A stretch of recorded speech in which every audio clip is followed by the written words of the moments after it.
আমাদের কাছে যা খবর এই মুহূর্তে এত হাইওয়ে, এবং শুধু প্রধানমন্ত্রী নরেন্দ্র মোদী স্বপ্ন দেখাবেন তাই নয়, highway man of India Nitin Gadkari তারও আসার সম্ভাবনা রয়েছে। আমরা যা খবর পাচ্ছি এই মুহূর্তে বাংলায় তাহেরপুরে প্রধানমন্ত্রী নরেন্দ্র মোদীর যে প্রশাসনিক সভা রয়েছে সেখানে থাকতে পারেন, থাকার সম্ভাবনা নীতিন গডকরিরও।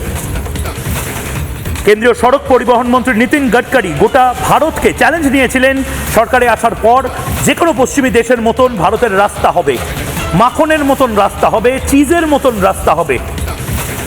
বাংলায় কাল নীতিন গডকরিও আসতে পারেন এবং খুব বড় কিছু ঘোষণা করতে পারেন নীতিন গডকরি। কারণ ইতিমধ্যে আপনারা বলছিলেন যে আমরা রাস্তা কিভাবে পাবো, আমরা সত্যিই কি 20 মিনিটে 50 মিনিটে এক প্রান্ত থেকে আরেক প্রান্ত যেতে পারবো?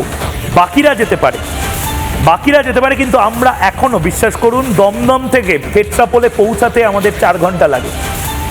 অনেকে দিল্লি থেকে হিল্লিক চলে যান, কিন্তু যে কেউ গড়িয়া থেকে মুর্শিদাবাদ যেতে 8 ঘন্টা লেগে যায়।